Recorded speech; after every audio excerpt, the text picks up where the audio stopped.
Bienvenidos a Símbolos para el Alma y hoy tenemos la presentación de un libro y una entrevista a dos invitados.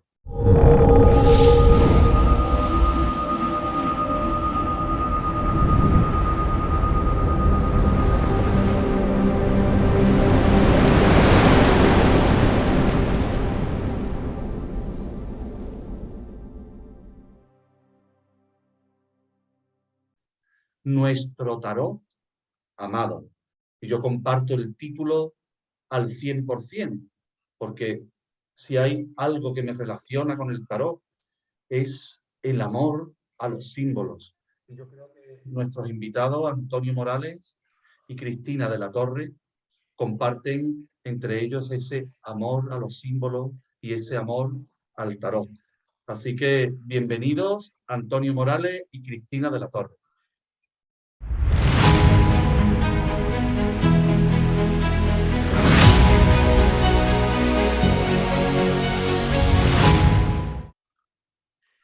Muchas gracias, Michel. Encantado de estar contigo. Y poder vernos un poquito, que hacía tiempo que no nos veíamos. Perfecto. Sí, ahora nos hemos visto menos, pero bueno, nos hemos llevado siempre en el corazón, ¿no? Ese amor a los símbolos y el amor que nos tenemos, ese está ahí como una llama siempre encendida. Entonces, podemos empezar ya a ir entrando en estas preguntas. Y a mí esto me recuerda un poco, y lo podemos compartir con los oyentes, a unas sesiones mágicas, porque siempre que uno pone un tarot delante de una mesa y hay un grupo reunido, ¿no? A mí me recuerda a estas sesiones mágicas que hacíamos en la casa o el castillo de Antonio, cuando nos juntábamos allí un grupo de amigos y nos podíamos llevar no una hora, no dos, no tres, no cuatro, 5, 6 y 7 horas hablando de un arcano y llegábamos hasta Sirius, hasta los extraterrestres, hasta donde se iniciaba el cosmos, lo explicábamos todo y lo más trivial también. ¿A que sí? Cierto. Que es verdad, tirado en el tatami, daba igual, en la mesa del salón, daba lo mismo. Donde fuera. Y daba igual coger nuestros arcanos mayores que los menores a investigar y a ver qué es lo que salía. El tarot era como la excusa para, o la máquina de pensar, ¿no? Como lo llama Alejandro Jodorowsky, me gusta esa definición, una de muchas, máquina de pensar. Tú pones una carta delante y ya empieza a pensar. Pensamiento más intuitivo, ¿no? Pero como que la mente se activa.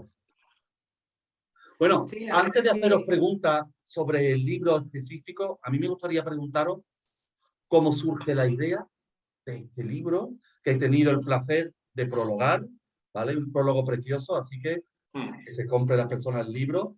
¿Se puede comprar dónde? En Amazon, ¿cierto? En Amazon. ¿Vale? Yo creo que lo más fácil para los oyentes es comprarlo en Amazon directamente, ¿no? Sí, es lo mejor. Además no hay ningún tipo de problema. Directamente ponen el título del libro y les aparece. O sea, entonces, que no hay problema nuestro tarot amado en verso explicado, ¿vale? En la edición, aquí pondremos también la portada del libro. Pero bueno, ¿cómo fue la génesis? ¿De quién fue la idea? ¿Cómo surgió esto? Un segundito, antes de que Antonio diga eso. Incluso si pones en Amazon por su nombre, Antonio Emilio Morales Perdón, viene este libro y vienen muchos más libros de los que él tiene ya escritos. Perfecto. Seguimos entonces. Venga. Ya la pregunta estaba hecha, lo de la génesis. Adelante. Pues la verdad es que la manera en que se me ocurrió esto es porque descubrí que el tarot lo encontramos explicado en muchos sitios, pero muy concreto, muy superficial, muy de manera lógica, se nos olvida el concepto simbólico. Y entonces yo dije, ¿cuál es la mejor manera de explicar un símbolo? Pues la mejor manera es entrar en la quinta dimensión. La quinta dimensión es la que realmente explica los símbolos. En la tercera que estamos nosotros, o incluso en la cuarta, no se puede explicar bien. Entonces dije, ¿qué medio tenemos realmente para nosotros conectar con la quinta dimensión? Y dentro de los que vi posibles, para explicar el tarot, el que mejor encontré era hacerlo en verso, porque el verso da posibilidades de, a través de esa poética, de crear paráfrasis, que hacen que sea posible que nosotros entendamos cuestiones que normalmente no entenderíamos, porque nuestra mente entra en otro nivel. Entonces, busqué una manera de que eso pudiera ser factible, con versos cortitos, donde no hubiera mucha complicación, no hablando mucho de cada uno de los arcanos, sino lo justito para que la mente no se desborde. Y esa fue la idea. Y después, pues, le solicité a Cristina que me colaborase y ella accedió perfectamente a hacerlo. Entonces, ahí perfecto. Bueno, pues cuéntanos, Cristina, tu experiencia, ¿no? De esa colaboración. ¿Cómo te has sentido? A mí la verdad es que me enredó un poco, ¿sabes? Y además el primer arcano que me dio, que fue la luna, ¿sabes? Como que me dio miedo, ¿no? Porque dije, madre mía, ¿y ahora yo qué hablo de la luna, no? O sea, y me dio miedo, lo primero que me lo propusiera, ¿no? Porque no me lo esperaba. Y lo segundo, cómo enfrentarme a eso, ¿no? Y más en verso, porque dices tú, vamos a ver, esto yo no lo veo desde la escuela, ¿sabes?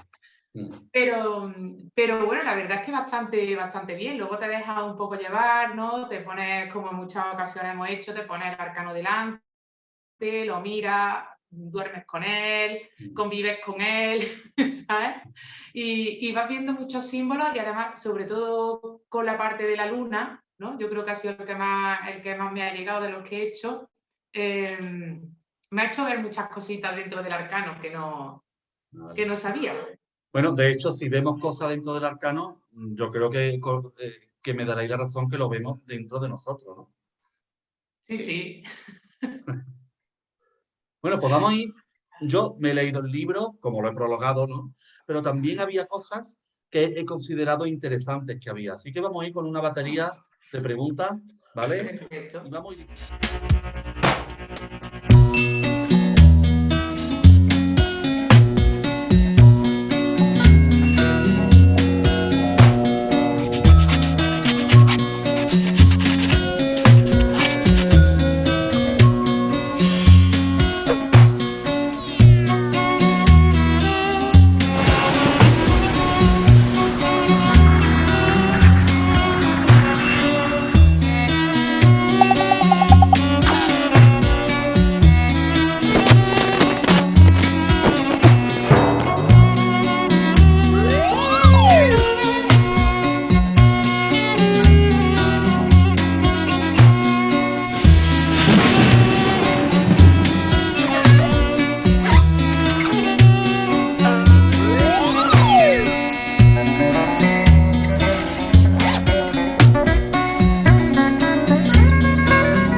diciendo, mira, cuando habláis o habla del mat, ¿no?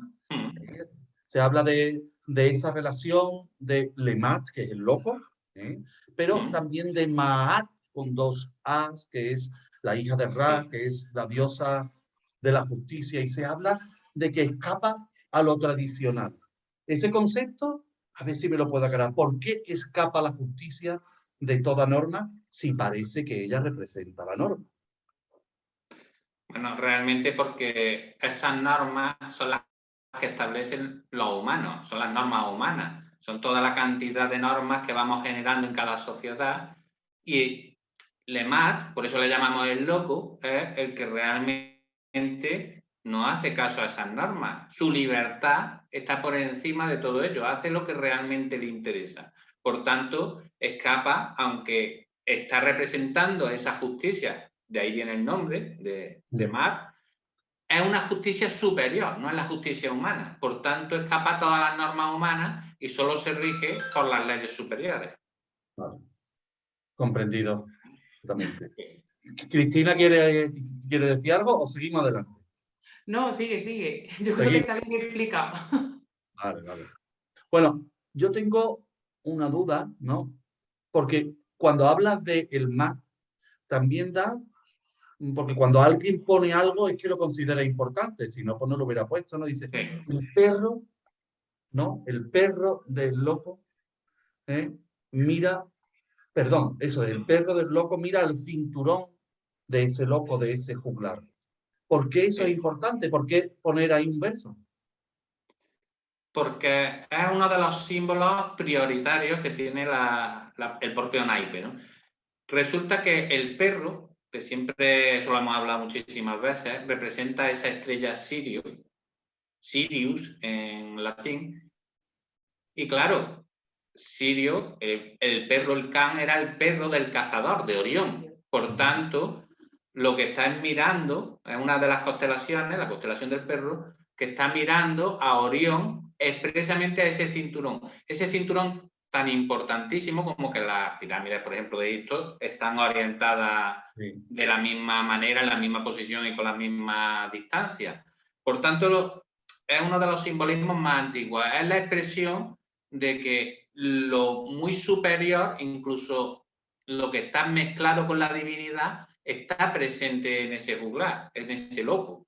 Por tanto, el que el perro lo esté mirando, lo que hace es darnos pie a entender que nosotros también podemos verlo, cuando conectemos con esa esencia nuestra que nos hace parecer también de vez en cuando un poquito locos. Esto me ha hecho recordar a esa vez que yo descubrí personalmente el Google Maps, ¿no? Con el móvil, que es una aplicación, por si no lo conocen los oyentes, que uno se la pone arriba y empieza a ver las constelaciones, ¿no? Y entonces ese descubrimiento fue alucinante porque yo hice así, y os lo conté. Recuerdo que fue casi que iba yo a ir a casa de Antonio o iba a ver a ustedes y había descubierto eso. Yo dije, mirad. Y entonces se veía la estrella Sirius, se veía el Can mayor, perro, ¿no? El perro que iba mirando al cinturón precisamente, que después se iba para Tauro, que es Togó. Y entonces era como que el tarot está escrito en el cielo. Bueno, vamos a ir. Otra cosa que no me quedó claro. ¿Por qué representa el mago a la acupuntura? A ver. Bien, esta es una de las preguntas más interesantes. Bueno, tú cuando quieras contar bueno, cosas, cuenta no, todo tú lo que tranquilo, quieras. yo te sigo. Las preguntas van a los dos, después que contesten. Sí. Pasa que yo soy de los que acaparo la charla siempre. Yo no tengo problema. El mago es el que está, por eso tiene la varita hacia arriba, está intentando conectar lo superior con la otra mano que indica abajo con lo inferior. Es el que trae esa sabiduría y la lleva al plano de la materia, que por eso tiene una mesa, que es cuadrada la materia, con todas las herramientas posibles. Pero una de esas herramientas, aparte de que la varita podríamos asemejarla, que es un instrumento como podría ser la aguja de la acupuntura, lo que hace es traer una sabiduría para poder aplicarla, como la aplicaban los antiguos chinos, en ese concepto de la medicina tradicional china, en la sanación de las personas. Pero la sanación no era la sanación física como nosotros la entendemos hoy en día en la medicina alopática, sino era ese conectar de verdad con la energía de la persona y hacer que esa energía se distribuyera correctamente. Por eso la acupuntura es lo que mejor representa hoy en día esa conexión con lo superior traída a la materia. Eso te iba a decir, La acupuntura es lo que hace. Claro, ¿no? que ya no solo esa energía del propio cuerpo, ¿no? Sino esa energía celeste, ¿no? Que viene y realmente es la que conforma al hombre. ¿no? Eso me recuerda cuando íbamos a los cursos de Cherokee en la escuela Naijin, ¿no? Que conectábamos ese octograma de Fushi, que era ese Adán Kadmon, ese hombre ideal, ¿no? O eso superior con lo inferior. Claro, es que no olvidamos que también somos esa parte sutil, esa parte energética, que no solo somos nuestra parte física. Entonces eso también hay que traerlo aquí, y aunque el mago es el que domina toda esa parte material, pero también es el que trae esa influencia, ¿no? Para poder hacer ese trabajo energético. De todas maneras, en la carta está muy bien expresado ese concepto. Siempre se nos decía, cuando estábamos estudiando acupuntura al principio, que había dos canales que venían de lo celeste, que uno era Shinpao, que hacía la materia, y el Sanjiao que conectaba. Y el Sanjiao, que era la conexión directa con ese espíritu. Por tanto, el mago representa los dos. La mano de abajo, que representa a Shinpao, y la mano superior, que es la que conecta con esa fuerza celeste, con ese espíritu. Y además se interconectan unos con otros. Uno también se influencia de arriba a abajo. Muy interesante esa visión, y la veo como muy bella para definir el mago. Bueno, vamos a adentrarnos entonces, vamos a seguir hacia adelante. Ahora vámonos a la papisa, ¿no? Entonces, ahí en los versos, en la papisa se habla algo como que para que no ostente la papisa el poder, ¿no? Es como que nuestra cultura occidental, o bueno, patriarcal, podríamos decir, pues la ha representado como una virgen, es como para quitarle el poder de lo femenino o el poder de lo sexual. ¿Puedes explicar esto un poco más? ¿A qué viene todo este pensamiento?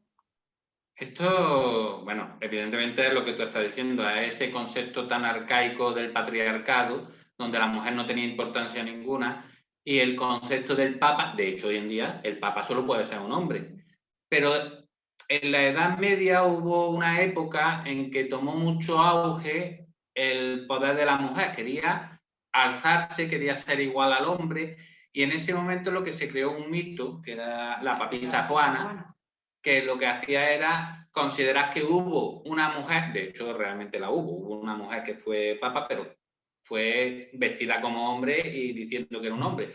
Pero este mito era que una mujer como tal, que era Juana, era considerada papa y por tanto ascendía, y entonces se formó una especie de revolución, sobre todo a nivel ya no solo religioso, sino a nivel ideológico, y la Iglesia tuvo que cortarlo. Y la manera que consiguió cortarlo fue empleando dos figuras femeninas. La primera que crearon fue la Santa Madre Iglesia. Crearon una figura femenina que era la propia Iglesia. La propia Iglesia era algo femenino, además, santa y madre. El concepto que tenían que tener. La mujer solo podía ser madre, por muy santa que fuera. Pero todavía la revolución estaba ahí, estaba tocando un poquito las narices a los jerarcas, y entonces dijeron, esto lo tenemos que elevar. Hay que buscar una diosa, pero claro, es una religión monoteísta. ¿Cómo buscamos una diosa? Solución, como esa parte de trilogía Padre, Hijo, Espíritu Santo, existían los tres, un solo Dios, pero en tres partes, pues dijeron, la solución, la madre de un Dios, y la madre de un Dios solo puede ser una diosa. Y ahí fue Virgen y santa. Pero para que sea diosa no podía ser engendrado ese hijo de Dios nada más que por el propio Dios. Por tanto, elevaron a la categoría de diosa a la Virgen María, además se le acuñó ese término, virgen, porque si no fuera virgen no podría ser madre de Dios. Claro. Y ahí es donde ya esta representación de la papisa, que tenemos precisamente como arcano, muestra todo ese poder, pero en cambio le falta el poder terrenal, porque es el que se le quitó en su momento cuando a la mujer se la denigró para que no pudiera alcanzar cuotas de poder iguales. Entonces, si se le ha quitado el poder, ¿no? El poder a lo femenino, ahí en ese arcano, pero que está oculto, porque hay partes ocultas como el pene del cuello, hay cosas que están veladas. Entonces yo te preguntaría directamente, ¿cuál es ese poder de lo femenino? Bien, pues el poder de lo femenino, que nos pasa casi siempre desapercibido, por un lado es la posibilidad de la generación material, en este caso el tener hijos, por supuesto, ese es el primero, pues, puesto que el hombre, por muy poderoso que sea, nunca puede tener descendencia. Real, él puede colaborar en tenerla, pero no puede tenerla. Ese es el primer gran planteamiento de poder que tiene la mujer. Pero luego el segundo gran planteamiento de poder que tiene es el tipo de pensamiento de la mujer. Por eso a la papisa también se la representa con un libro, con el concepto del conocimiento. Es el pensamiento circular. Los hombres tenemos un pensamiento lineal y entonces vemos una cosa y vamos derechos y ya no vemos nada más, todo lo que hay a los lados no existe. Mientras que la mujer tiene un pensamiento circular y cuando va a llegar a un objeto o al pensamiento que sea, antes ha estado dando la vuelta a todo y observando todas las posibilidades. Es un tipo de inteligencia muy superior a la del hombre. Y ese es el gran poder que tiene y al que ha temido siempre el hombre. Porque cuando la mujer descubra esa posibilidad, no como la usan la mayoría de las mujeres, que es para enfrentarse una a otra, sino para colocarse en su sitio sin querer usurpar el sitio del hombre, sino reconociendo que realmente están por encima, todas las mujeres descubrirán el gran poder que tienen. Pero el problema también que hay hoy en día es que las mujeres no vemos ese poder, ni ese potencial que tenemos, que queremos seguir equiparándonos al hombre cuando somos diferentes. Y no equiparando, sino copiando. Copiando. Que es todavía peor. Aquí no vamos a entrar en polémica. Si nos ven algunas mujeres, vamos a entrar en polémica.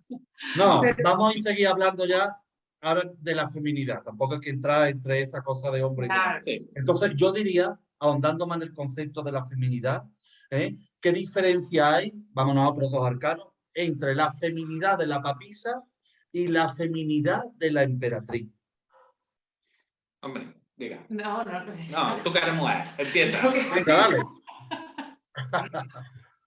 Claro. Una es como mucho más velada, ¿no? Está mucho más oculta esa papisa, ¿no? Mira un poco más en la distancia, tiene muchas más esas características internas de pensamiento, de reflexión, ¿no? Y ya la emperatriz es cuando ya esa mujer ha llegado a ese autoconocimiento, ¿no? Y ya llega y dice, no, pues yo soy esta. ¿Sabes? Ella, es cuando se muestra hacia afuera ya realmente. Cuando se muestra cuando realmente, lo expresa, ¿no? Claro, como es ya como mujer. ¿Sabes? Ya no necesita ese interiorizarse y ese mirarse y ese velarse, ¿no? Ya está segura de lo que es, de lo que siente, de lo que maneja, porque también la emperatriz, siendo el arcano número 3, esa creación material, ¿no?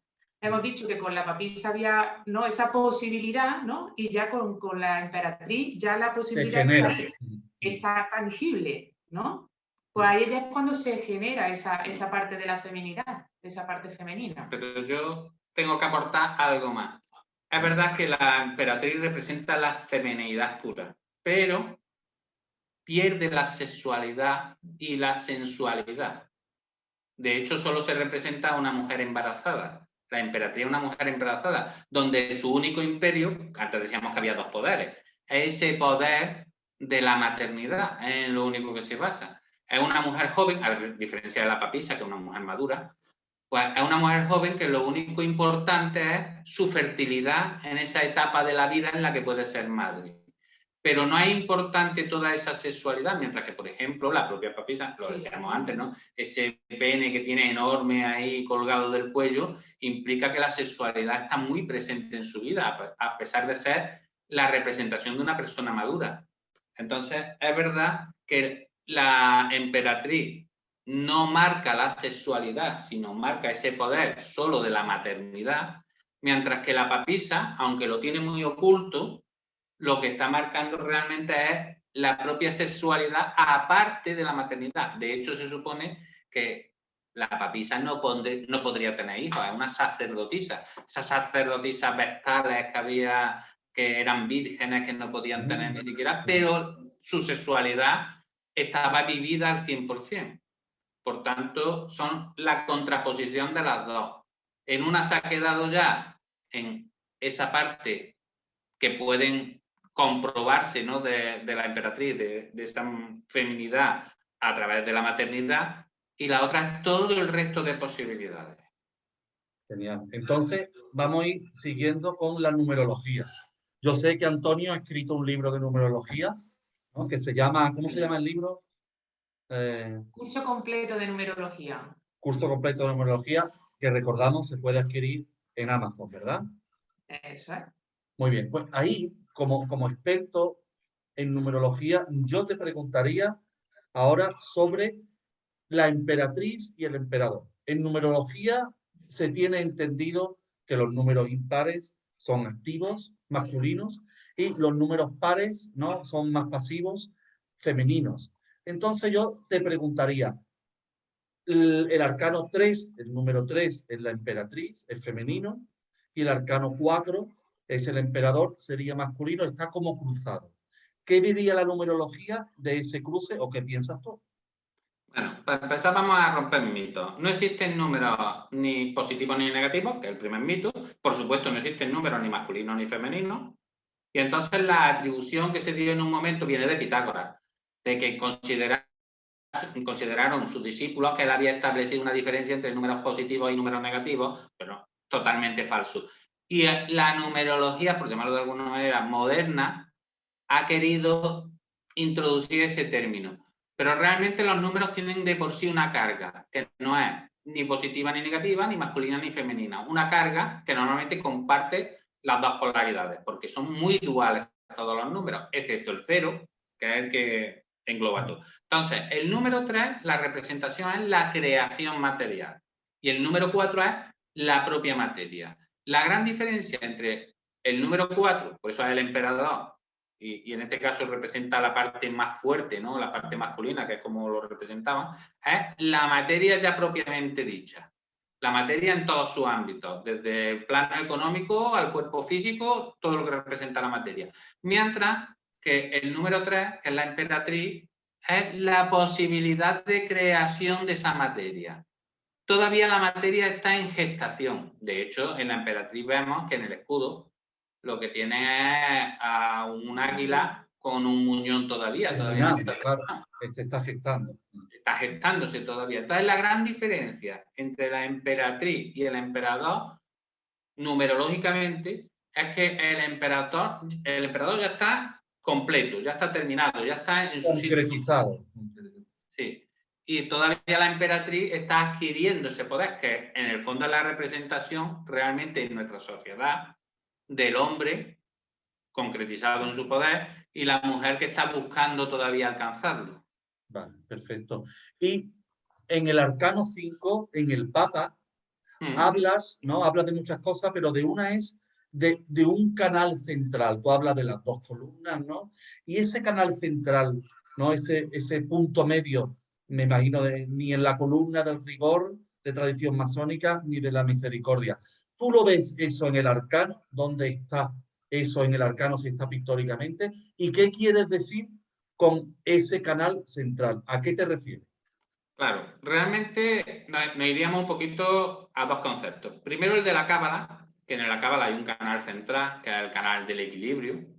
Está el rigor y la misericordia. El rigor y la misericordia son un poquito los que representan dónde desciende el alma, por decirlo de alguna manera, y luego por dónde asciende, ¿no?, los procesos evolutivos y también los retornos, ¿no? Claro, lo evolutivo y lo involutivo que tienen a través del aprendizaje y la recreación en la materia. Pero hay un canal de equilibrio central en esa cábala que normalmente no se habla de él, que es la vía de los iniciados. Entonces, ¿dónde se observa esto en el naipe? Pues se observa primeramente en la propia figura del Papa. Si os fijáis, está entre medias de las dos columnas. Ese concepto del iniciado. Pero el iniciado no es un ser divino. De hecho, tiene las manos, son manos normales, encarnadas, y lo que lleva un guante azul, porque es que está asemejándose a esa divinidad, está intentando alcanzarla. Y luego tendríamos otra segunda visión, una vez ya que observamos a ese Papa, dentro de nosotros mismos, del ser humano, donde encontraríamos otro canal central, que en la parte claramente ya de yoga se explica muy bien, o incluso en el Samkhya, en los Vedas, que es Sushumna, el canal central que siempre permanece cerrado hasta que Kundalini es capaz de mover la energía suficiente para romper los sellos y que toda esa energía fluya y entonces pueda haber una elevación espiritual. El Papa representa esa elevación espiritual, el sumo pontífice, el sumo puente que hay entre lo inferior y lo superior, pero para eso tenemos que ser capaces de romper los sellos y entrar en ese canal central. Muy bien. Vuestro libro se llama Nuestro Tarot Amado. Sí. ¿Vale? Entonces, ¿tiene relación con el arcano del enamorado, el arcano número 6? Realmente no tiene relación con él, puesto que es otro tipo de amor. El enamorado es enamoramiento, es la parte mental, la parte de elección entre no lo que siento realmente, que sería el amor, sino lo que me permite esa posibilidad o esa visión en la vida, que es mi mente. Mi mente me da a decidir si quiero sexo, si lo que quiero en vez de sexo lo que necesito es el cariño de otra persona, si quiero la juventud o si quiero la madurez. Entonces, esa elección es la que me lleva a elegir en el arcano, mientras que el verdadero amor no tiene elección. El amor, como definición, el amor es dar sin pedir nada a cambio. Es que nosotros confundimos muchas veces el amor con ese querer, ¿no? Y entonces, ¿qué es lo que pasa? Que al final, como sentimiento, realmente no sabemos qué es el amor. O sea, yo puedo decir, yo amo a esta persona, pero ¿realmente la amas o estás enamorada, ¿no?, de un concepto mental? ¿No? Que es lo que normalmente solemos hacer. Te puedes enamorar físicamente de la persona o quieres algo a cambio. Que en muchos casos, ¿sabes? Claro. Te puedes enamorar eso físicamente de la persona porque te cuadra, porque te recuerda muchos arquetipos mentales que tenemos de, incluso hoy lo que se parece, que además lo hemos dicho, la pareja, lo que se parece a la madre de ella o al padre de ella. ¿No? Buscamos semejanzas, ¿no?, con cosas que tenemos aprendidas, ¿no? O si son unas personas muy activas, pues buscamos en una pareja, ¿no?, que sea un poco más relajada, ¿no? O sea, ¿pero realmente la ama o simplemente estás enamorado de su concepto mental porque te aporta algo?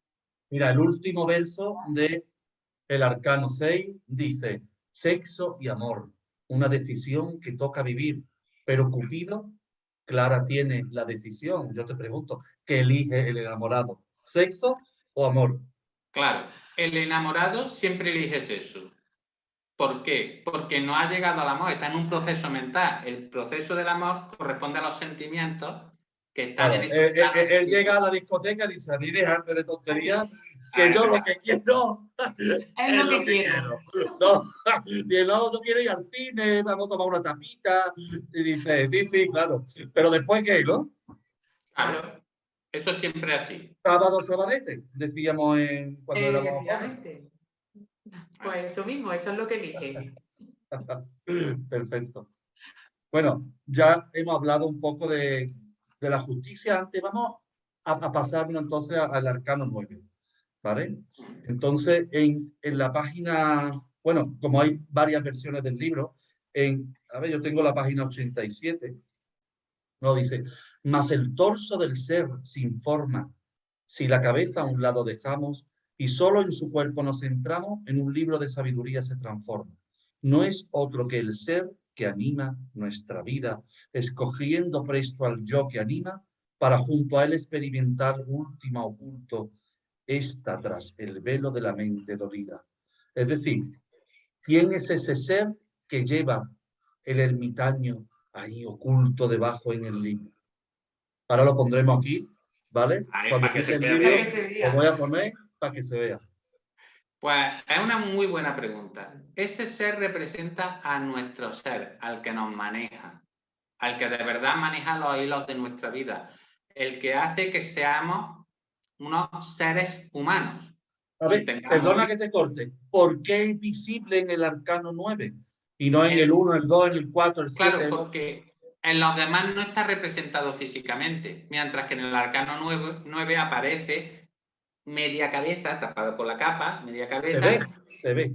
Y se ve incluso ese pedazo de torso, que es lo que luego se transforma en un libro. ¿Por qué libro? Porque el ser conecta con la sabiduría, pero cuando nos llega a nosotros, nos llega en forma de conocimiento. Entonces, el ser nos guía, nos aporta conocimiento, nos aporta esa iluminación, por eso el mismo ermitaño lleva un candil, lleva la vela, porque está iluminando. Pero quien ilumina es la persona, no, quien ilumina es el ser que permite que a través de la intuición pueda llegar todo. Por tanto, diríamos que este arcano representa realmente la intuición, la capacidad de conexión con el ser y traducir a través de nuestra mente, con conocimiento, esa intuición de esa sabiduría propia del ser. Bueno, en el arcano 10 seguimos hacia adelante. Se habla de nuevo de la columna de la misericordia y el rigor, que son dos símbolos que ya vienen del templo de Salomón y posiblemente mucho más anteriores, ¿no? Pero habláis de que el movimiento, ¿no? De que el movimiento es inverso. ¿Por qué ese movimiento de las dos columnas o de la rueda es inverso? ¿Inverso a qué? ¿A qué os referís?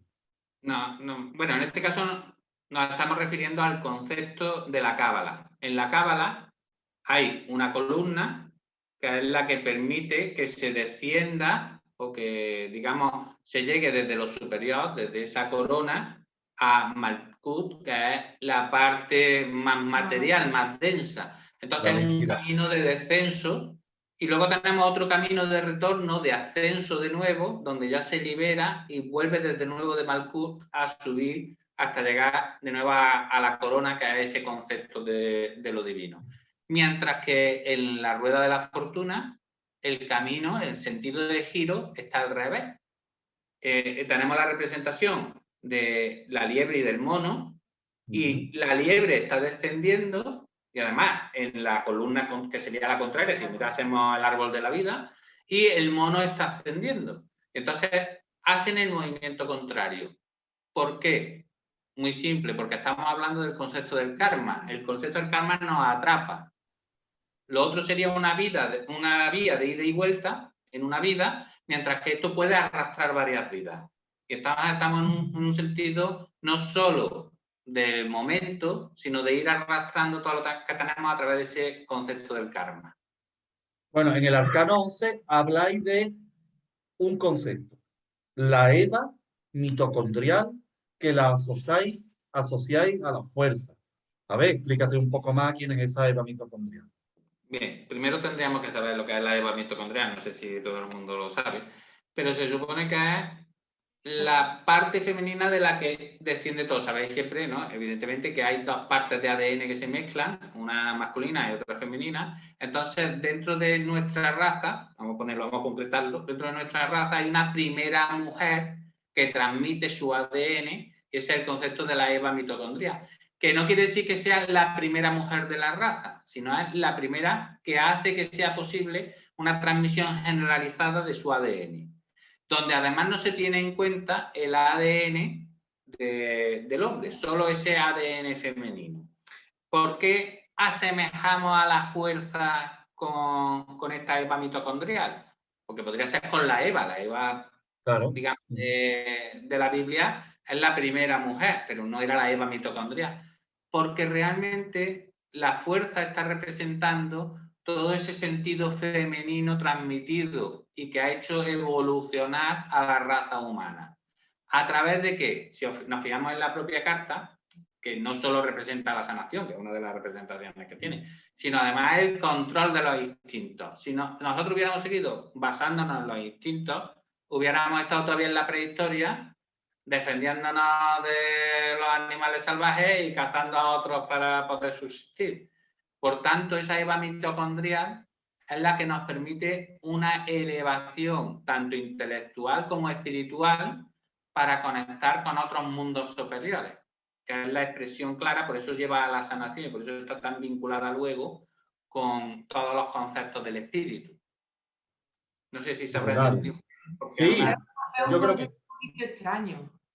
Sí, no, pero es muy interesante porque también engloba y aglutina muchos otros conceptos que ya estaban dichos de otra manera en la fuerza. O sea que es un concepto, este sí parece, o yo lo veo como más genuino vuestro, ¿no?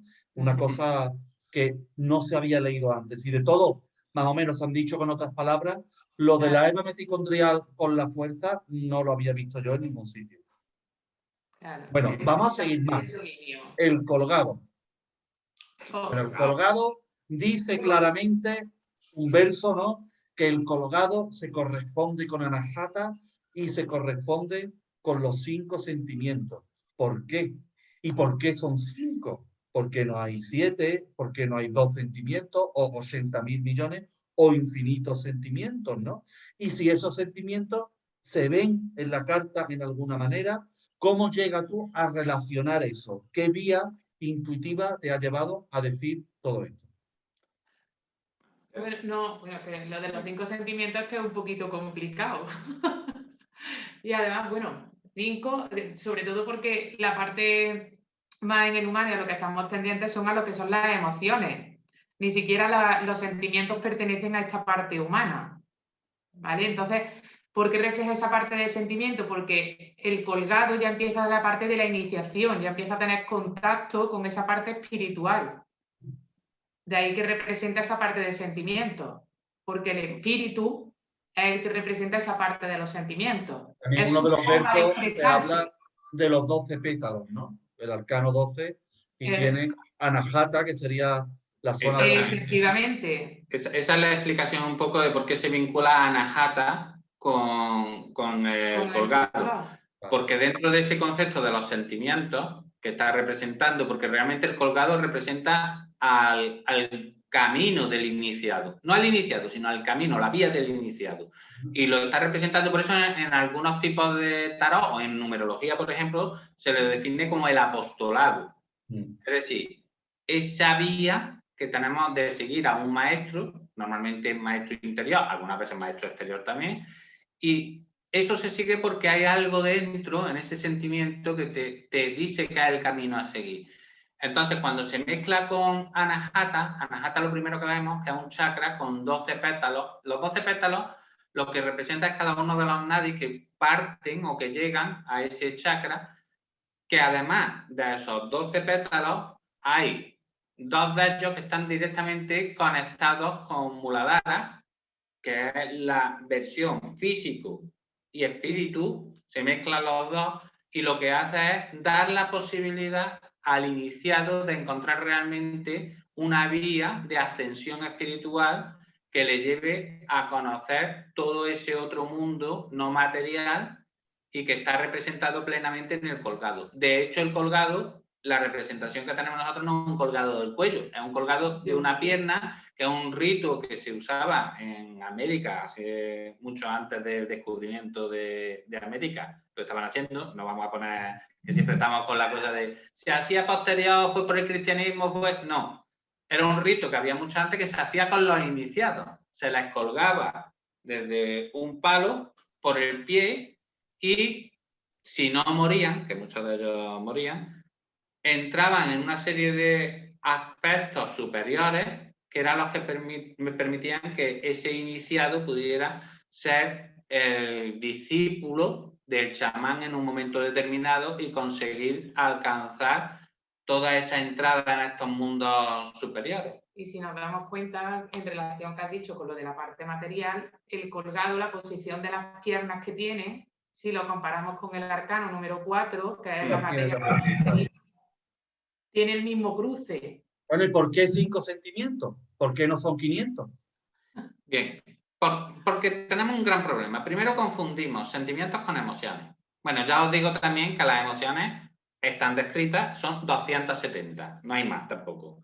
Vale. Que ya, y con 270 a lo mejor hasta nos cuesta un poquito pensar que tenemos tantas emociones. Nuestras emociones son nuestro vínculo con el exterior. Yo cuando tengo un vínculo con el exterior que me provoca alegría, algo que hay, o me provoca tristeza, o me provoca ira, es mi vínculo con el exterior. Es como yo expreso mi vínculo con el exterior para que los demás también comprendan cómo estoy yo. Eso serían las emociones. Pero los sentimientos es algo muy profundo. Es algo que surge realmente del espíritu. El espíritu, que normalmente no lo entendemos tampoco demasiado bien, es la emanación del absoluto. que está interactuando con nosotros. Entonces, esa emanación del absoluto lo que permite es que nosotros seamos capaces de, ese concepto, pero se llaman sentimientos, de sentir, pero no de experimentar, sino de sentir. Algo profundo que no sabemos de dónde procede y que realmente está ahí. Y eso solo hay 5, vamos a llamarlo categorías. No vamos a decir 5 sentimientos, sino 5 categorías. O forma de expresión, ¿no? Sí, pero es que ni siquiera tiene por qué expresarse. Yo puedo tener un sentimiento y quedarse para mí, exactamente, no haber una exteriorización, no haber una expresión. Y esos 5 sentimientos, además, que son amor, libertad, paz, veracidad y luz, son de manera jerárquica. De manera que no puedo alcanzar los que están por encima si no he conseguido estar en los que están inferiores. En este caso, no puedo estar en paz si no he amado y me he sentido libre. Sería. Exactamente. Porque el primer escalón, realmente son 4 escalones, aunque hay 5, son 4 escalones. El primer escalón es amor, libertad. Si yo no consigo tener amor y libertad y además equilibrarlos, yo nunca podré entrar en paz. Pero es que además luego tienen otra cuestión importante. Todos los sentimientos, como estamos aquí en la materia, que es dual, tienen sus 2 aspectos. Por ejemplo, el amor tiene el amor y su opuesto, que no es la libertad, que es el odio. Y la libertad tiene no su concepto, la libertad, el ser libre, pero además tiene su opuesto, que es la sumisión, que casi siempre nosotros encima confundimos libertad como el opuesto del amor. Si amo no puedo ser libre, y si soy libre no puedo amar. Cuando lo que nos está proponiendo realmente esta nueva escala de valores por encima de la mente, porque todo lo otro es mente, lo que nos propone es que precisamente para yo llegar a un plano de armonía tengo que equilibrar amor y libertad y tener de los dos. Pues eso me parece una visión, ¿no? Como de la nueva pareja de la nueva era, creo que tendría que basarse en esos 2 conceptos de amor y libertad. Y vámonos entonces al arcano 13, que hay ahí una carabela, digamos, ¿no? Un esqueleto que está cortando cabeza a un rey y a una reina. Parece que está separando a una pareja. Pero ahí en el verso decís otro concepto, ¿no? Que nos hace llegar a la alegría innata. A ver, explica cómo se llega a la alegría innata con ese esqueleto, con esa forma. Con una forma de un esqueleto, ¿no? Claro. Porque quiera o que no, lo que hace el esqueleto que es que está cortando, que tú mismo lo has dicho, cabeza, manos y piernas, ¿no? O sea, está cortando las acciones que hay aquí en la materia y está cortando la mente, todos los arquetipos mentales que tengo. Cuando yo consigo cortar con esa mente inferior y consigo cortar con todas mis acciones, puedo llegar a esa parte también del sentimiento que lo que me produce es una alegría innata. O sea, que va relacionado al hecho de cortar. Pero ¿podéis definir más un poquito el hecho de cortar con las acciones? Eso tiene que ver con irme a una cueva del Tíbet y digo, ya, yo ahora no hago nada y ni respiro. ¿Esa es la solución? No, precisamente está justo en lo contrario de lo que nos han enseñado. El cortar con lo aprendido simplemente es descubrir que tengo una naturaleza innata, que además esa naturaleza de felicidad. Aquí venimos a este mundo a ser felices.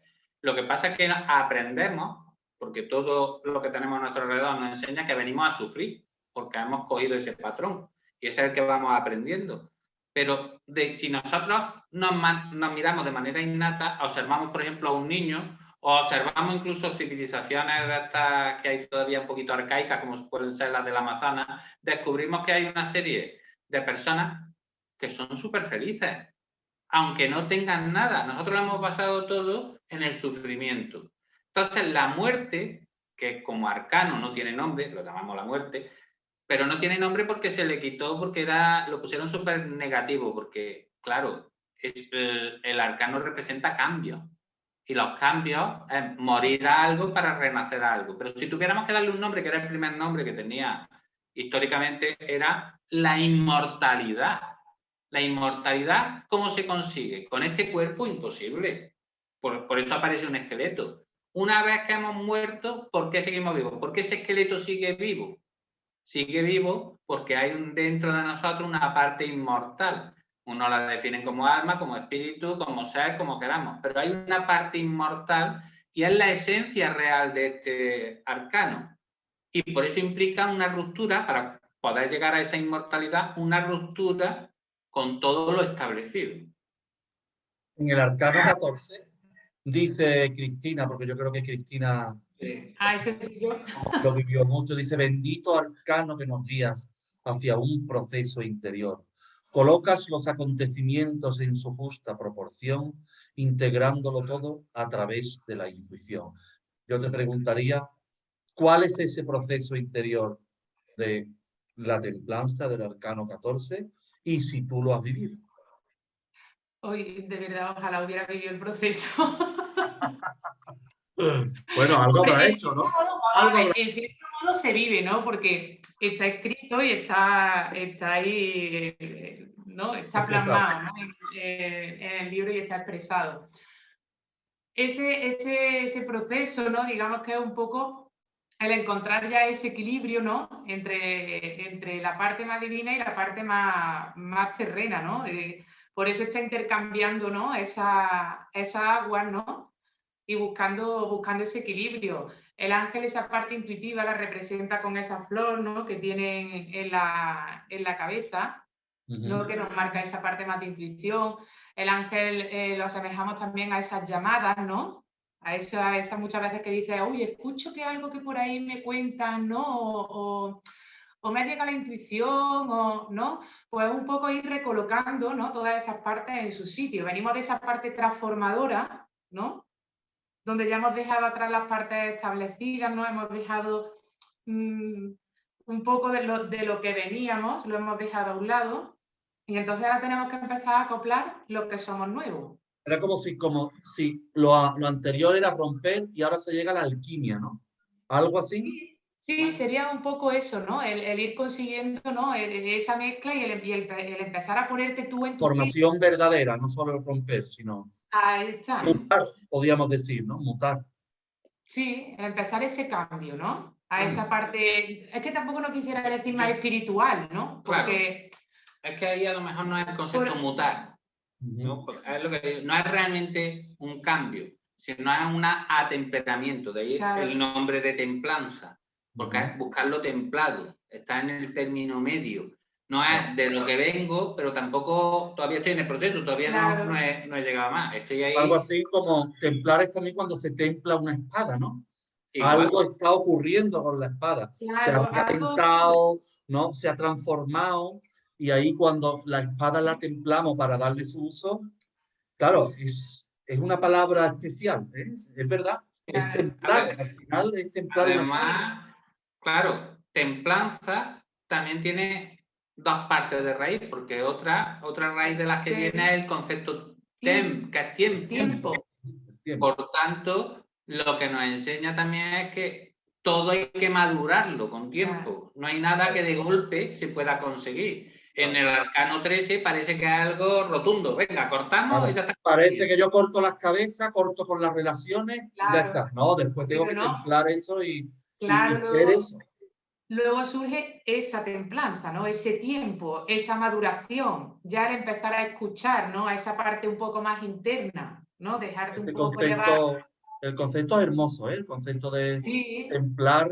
Y lo de la espada se me viene ahora también, que en la mente, ¿no? No basta con quitar un esquema mental, sino que requiere el tiempo de templarlo. Claro.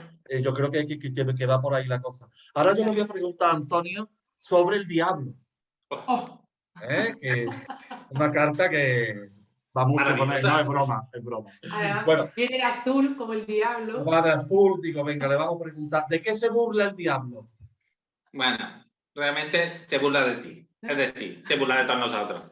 ¿De qué se burla? De que nos está proporcionando la libertad y todos tenemos miedo a cogerla. Nadie queremos ser libres. Eso me recuerda al libro este muy famoso, que lo conoceréis casi todos, de Erich Fromm, El miedo a la libertad. Resulta que tenemos miedo a ser libres. Y precisamente el diablo se burla de eso. Os estoy ofertando ser libres y no lo al revés. estoy procesando. Y no al revés. Bueno, y tú hablas de otro concepto, ¿no? En varias partes del verso y del poema de Melarcano, dice que es un símbolo claro del guardián, que es el dragón. Entonces yo te preguntaría, ¿quién es el guardián? ¿Qué es el guardián? ¿Qué simboliza el dragón? Y además habla ya al final, casi desde los versos, que el dragón es libertad, pero también es pasión, e incluso lo relaciona con Sion. Así que, Sí. venga, todos estos conceptos, vamos A a ver ver cómo lo cómo organizamos. los defienden. Bueno, vamos a remitirnos un poquito a los conceptos. El concepto de dragón que tenemos nosotros ha venido muy matizado, pero si nos vamos a los orígenes, el dragón era Draco, que era el vigilante, el guardián. ¿Qué se encargaba de custodiar? Custodiaba a la propia raza humana. Por tanto, es el guardián de la raza humana, ese dragón.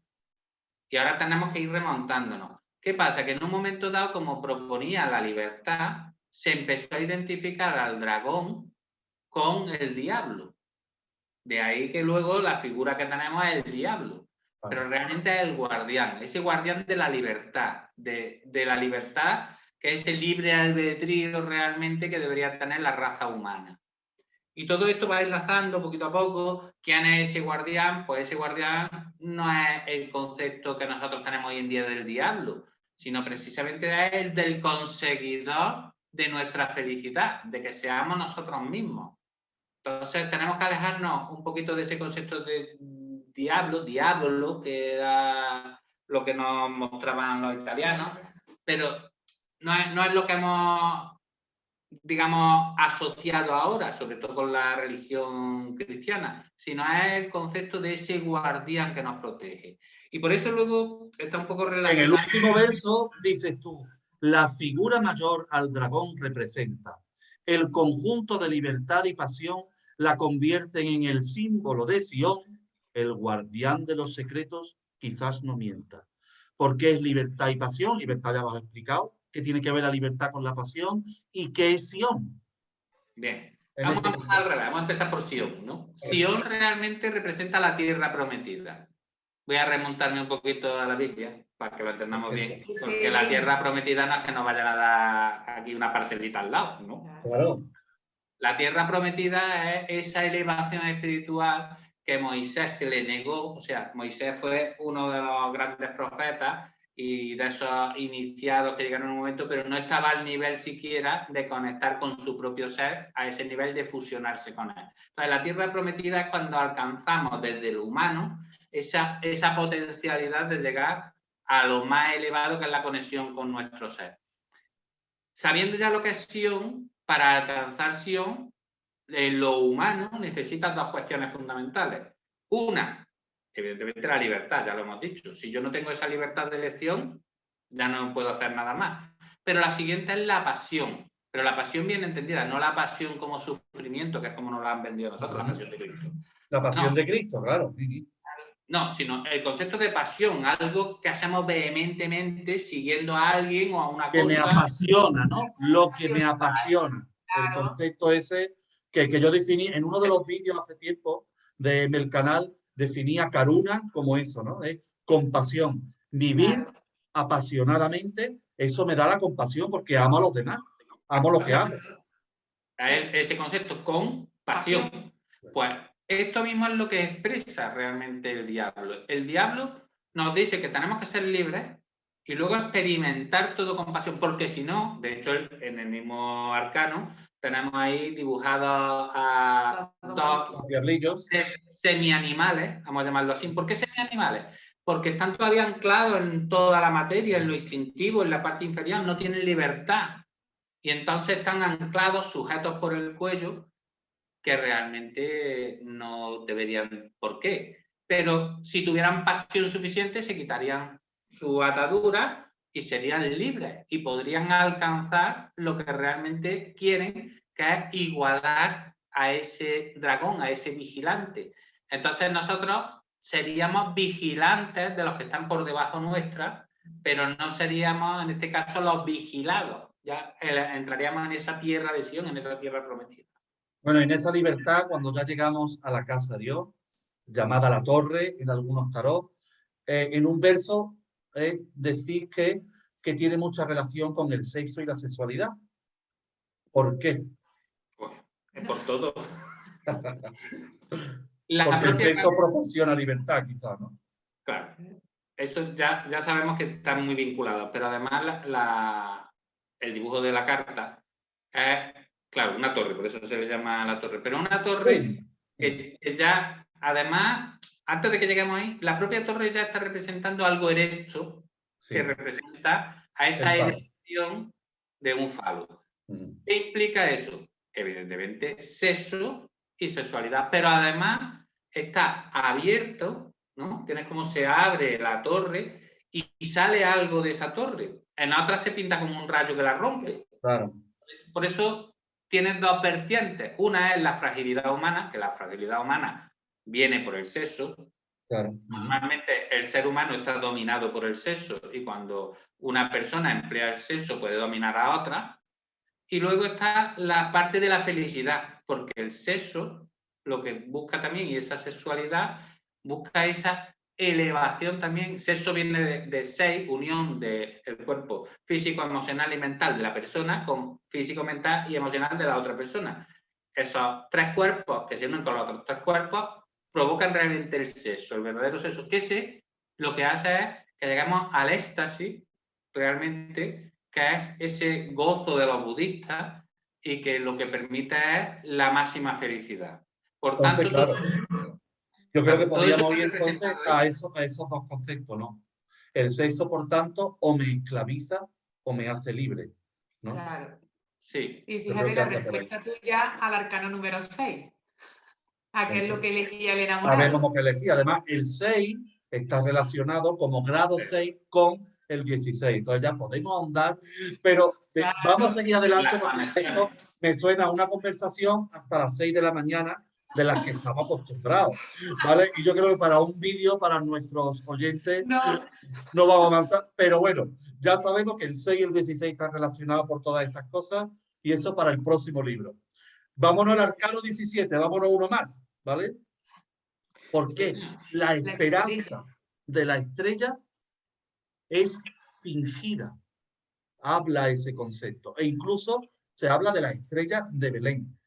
No sé si tiene relación. ¿Por qué? Sí. Bueno, no te dejo hablar nada. Cuenta cositas. Tú sigue a tu ritmo. El concepto de la estrella, normalmente, de hecho, en otros taraos también se le llama la esperanza. Pero, ¿por qué digo que es falsa esa esperanza? Porque la esperanza no tiene que estar basada realmente en algo a conseguir, que es fe, sino la esperanza tiene que estar basada en uno mismo.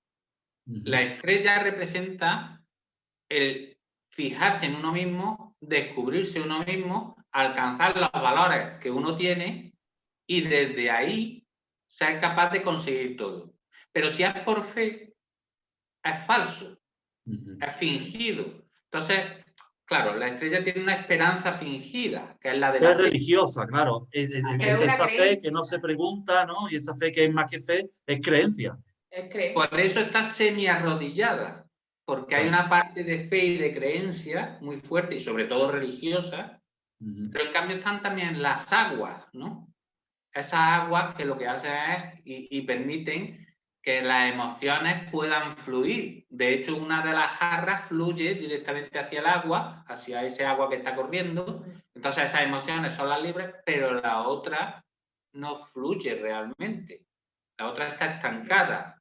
Es un agua que es la emoción que se nos queda atrapada, puesto que las religiones son creencias con un montón de dogmas y con un montón de normas y nos estancan. Entonces, la esperanza siempre es posterior a esta vida. Es lo que puedo conseguir después. Mientras que la estrella nos está diciendo lo que ya puedo conseguir ahora. Lo que ya está brotando, lo que ya brota en mí, todas las posibilidades que ya tengo. Por eso la estrella de Belén era una guía. La guía que llevaba a esos reyes magos, esos magos... Algo que ya estaba manifestado incluso, ¿no? Exactamente. Ya estaba ahí y ellos sabían que ya estaba, pero les faltaba algo para poder llegar. Y esa guía, que es la que nos pasa, lo que nos pasa a nosotros muchas veces. Nosotros ya estamos ahí, pero hay algo que nos falta. No, La no nos lo creemos del representa todo, ¿no? No es, entonces es tener la fe en que esa posibilidad está. Bueno, Cristina, Dime. ¿cómo definió Platón, ¿no? Tú ahora vámonos con el arcano de la luna. Eso te ha Que encantado. hable un poquito la luna, que la luna es la representación de lo femenino, pues no le vamos a preguntar a Antonio, le tenemos que preguntar a Cristina, ¿no? que es lo femenino. Claro, entonces, ¿cómo definió Platón a la luna? Tú hablas ahí como de eterno retorno y lo relaciona con Platón. A ver, Sí. explícanos esto. Mira, lo relaciona a través del Timeo. No sé si alguna vez habéis leído el Timeo. Claro, uno de los diálogos.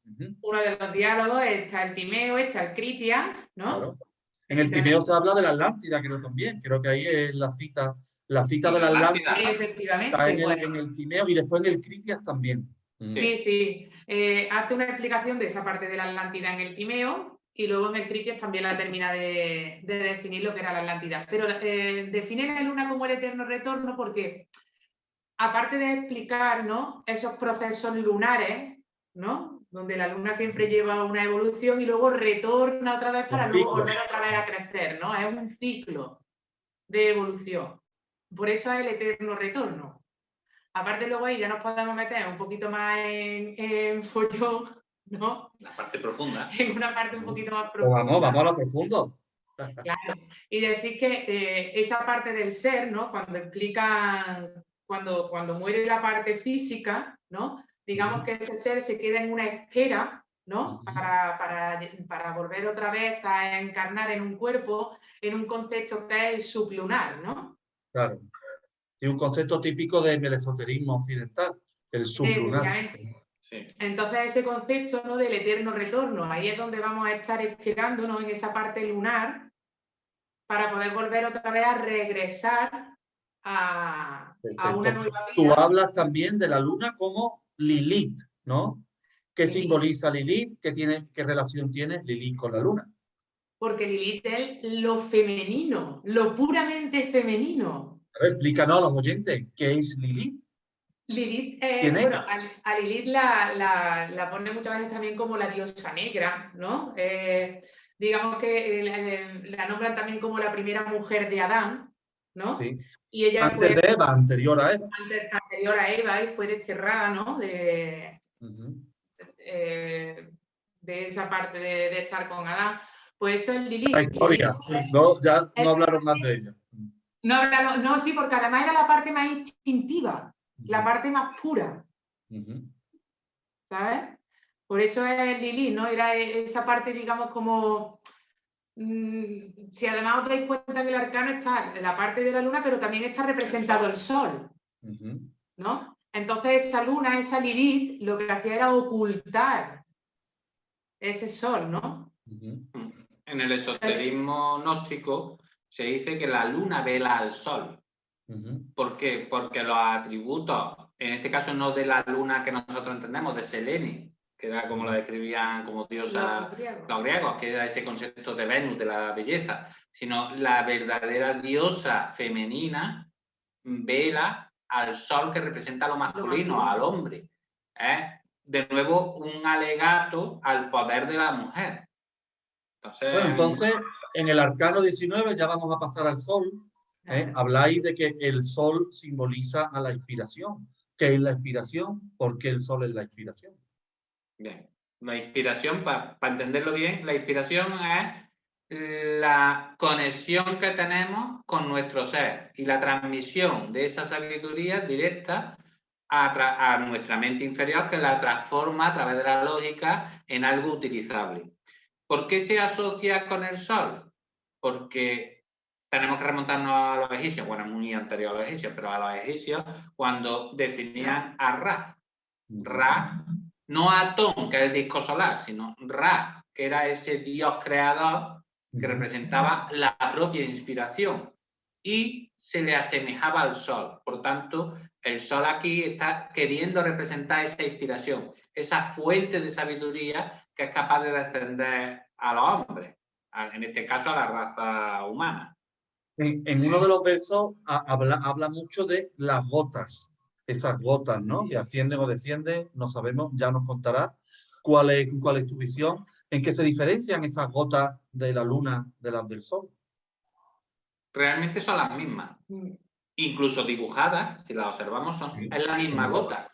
¿Qué diferencia hay? Hemos dicho antes que la luna velaba al sol. Sí. Las gotas vienen del sol, ese concepto de las inspiraciones, esas inspiraciones que tenemos en cada momento, pero que la luna muchas veces no se permite o nos impide, depende, unas veces no permite y otras veces nos impide, seguir esas inspiraciones, esas intuiciones que estamos teniendo. Mientras que en el sol llegan directamente y se hacen presentes. De hecho, en la luna esa parte de esas inspiraciones la muestra con las dos casas que hay. Siempre muchas veces cuando se lee, ¿no?, ese arcano, decimos, pues son dos casas, un cambio de vivienda, un tal, pero si tú te fijas, pasa lo mismo que con los perros, ¿no? Una casa, ¿no?, es de color carne, es de un color más anaranjado, y la otra casa es de un color azul. Son nuestros dos templos. Claro. Es nuestro cuerpo físico y nuestra parte más espiritual, ¿sabes? Nuestro ser. Son claro. Esas dos casas. Bueno, y en el sol, en uno de los versos, se dice que esos dos seres humanos son nórdicos. Si se pone, será por algo. Hombre, ¿por qué son nórdicos? ¿Por qué es importante que sean nórdicos? O es muy importante porque es una alusión clara. Hemos hablado antes un poquito de la Atlántida, pero es que es una alusión clara a los atlantes. Los descendientes de los atlantes eran la raza aria. Los últimos que quedaron como descendientes de esa raza blanca, había 4 razas en la Atlántida, pues una de ellas, la blanca, que fue la que al final quedó, fueron unos descendientes que eran los arios, que evidentemente no tienen ya que ver con lo que a nosotros nos ha llegado, pero sí que todavía tienen una serie de rasgos que nos los recuerdan, porque eran de pelo blanco, ojos muy azules, entonces nos recuerdan a esa raza atlante que está muy reflejada también, si os fijáis, hay una islita en la carta. Sí, hay una isla blanca debajo. Exactamente, que es ese concepto de la Atlántida y los atlantes, ese recuerdo de los atlantes que recogieron los arios. ¿Por qué el juicio, el arcano 20, representa el autoconocimiento? Eso lo decía en uno de los versos. Sí, porque sin ese autoconocimiento no podríamos renacer. O sea, si se da cuenta el oyente, el arcano justo en el centro tiene un ser de color azul, ¿no? Ahora lo vamos a poner aquí, saliendo ese ser. Saliendo el arcano. Para que se vea bien. Para que se vea. Sale ese ser azul, ¿no? Así como de la tierra, como de una tumba, ¿no? Y ese resurgir, ¿no? Ese volver a nacer, ¿no? Después de un juicio, después de algo que hemos hecho aquí en la materia, ¿no? Y entonces, si no hay autoconocimiento, yo no puedo resurgir, yo tengo que volver a conocerme. O sea, si Cristina como Cristina tuviera que volver a resurgir, ¿no? Bueno, aparte de que ya no sería Cristina, ¿no? Pero ya tendría autoconocimiento de sí misma. Conocerte como la nueva Cristina que ha nacido. Claro, como la Cristina propia, como la esencia, no como la Cristina aprendida. De hecho, en el arcano, las dos figuras todavía humanas que hay miran hacia ese renacido, pero el renacido ya mira a lo superior, ya no mira a lo humano. Por tanto, está claro que una vez que renacemos entramos en un plano superior y diferente. Bueno, vamos a ir terminando ya. Yo creo que llevamos como 1 hora y hemos llegado al arcano 21. Ya hemos hecho los 22. ¿Qué es la corona de los magos? Porque se habla en el arcano del mundo del concepto de la corona de los magos. A ver, ¿podéis explicar eso? Sí. El laurel. Está representado por ese laurel que incluso llevaban los emperadores. Que la hornacina, sí, de forma almendrada, ¿no? Claro, realmente la corona de los magos lo que hace alusión es a todos los conocimientos esotéricos. El que es capaz de acaparar esos conocimientos esotéricos y tenerlos para luego darlos o no darlos, ya depende de cada persona. Pero el que posee todos los conocimientos esotéricos se dice que tiene la corona de los magos, el que es capaz de saber absolutamente todo, tanto presente, pasado y futuro, y tener todos los medios para conseguir lo que desea. En un verso posterior habláis de que el 21 simboliza a los patriarcas. Sí. ¿Por qué? Eso está relacionado mucho ya con la Cábala, con el proceso de los padres de la nación hebrea, que sabemos que había 12 tribus, pero había 12 tribus, pero había 21 patriarcas, porque esos patriarcas eran los que elevaron la condición de los hebreos a ese punto de ser el pueblo elegido. Por lo tanto, ese 21 como número, que en numerología, que es donde mejor se explica, es la transmutación, la capacidad de cambiar algo, ese buscar, por ejemplo, Moisés, la tierra prometida, pues lo que considera es un plano donde estamos en la materia, pero tenemos posibilidad de alcanzar algo más. ¿Y cómo alcanzamos ese algo más? Y volvemos al número 12, que en este caso el 21 es la inversión. En su espejo, claro. Claro, el número 12, ese apostolado, ese, ¿no? La representación del colgado, de ese seguimiento, y esas 12 tribus es la expresión que tenían los patriarcas ya llevada a la materia para poder llevar cada uno de los aspectos de la raza humana a buen fin. Entonces, bueno, ahora no vamos a entrar en definir cada uno de los aspectos y todo, porque si no nos tiramos otras 3 horas más, pero era ese concepto de esos líderes que estaban basados en ese proceso, ¿no? Esos patriarcados, ¿no? Se habla también en uno de los versos de que el arcano 21 del mundo es la raíz del árbol de la vida. ¿Qué significa que es la raíz? Claro, la raíz es lo que se hunde en la tierra, lo que soporta, lo que realmente mantiene ahí ese árbol. El árbol de la vida, que es ese árbol sefirótico, tiene una raíz, que es Malkut, la materia. Pero la materia en sí sola no se puede sustentar. Necesitamos, para sustentar esas raíces, que nosotros por asociación diríamos, claro, la propia tierra es lo que sustenta las raíces. Justamente lo contrario. Lo que sustenta las raíces, por eso la carta se llama también el mundo, lo que sustenta las raíces de ese mundo no son la tierra y lo material, lo que lo sustenta precisamente es lo elevado, lo divino, lo espiritual. Así empieza, es muy curioso porque así empieza el capítulo 15 del Bhagavad Gita, en el que se habla de un árbol que no tiene las raíces en la tierra, sino que las raíces están en el cielo. Ese es el concepto, ¿verdad? Exactamente. Lo has definido a la perfección. Pues yo creo que hemos llegado aquí ya al final, hemos estado bastante tiempo, ha sido un placer, un honor, que tengáis muchísimo éxito con el libro. Ahora pondremos aquí el nombre del libro, bien, que se puede encontrar en Amazon. También si alguno os quiere escribir, ¿cómo pueden contactar con vosotros? ¿Hay alguna manera, algún dato para ponerlo? Al correo electrónico, mi correo electrónico, el de Cristina, podéis tranquilamente... A través de Facebook, de Instagram. Entonces, aquí vamos a poner los datos que me enviáis en esta misma, aquí voy a poner abajo todos los datos que me enviáis de contacto, por si alguien tiene inquietud y tiene más preguntas, ¿no? Claro. Se lea el libro y no entienda algo, pues que pregunte directamente. Yo no soy culpable. Sí, perfecto. Bueno, pues nada, un placer. Poco, nos hemos dejado inspirar, ¿eh? Pues nada, muchas gracias. A ustedes. Un abrazo, un abrazo. Chao. Chao.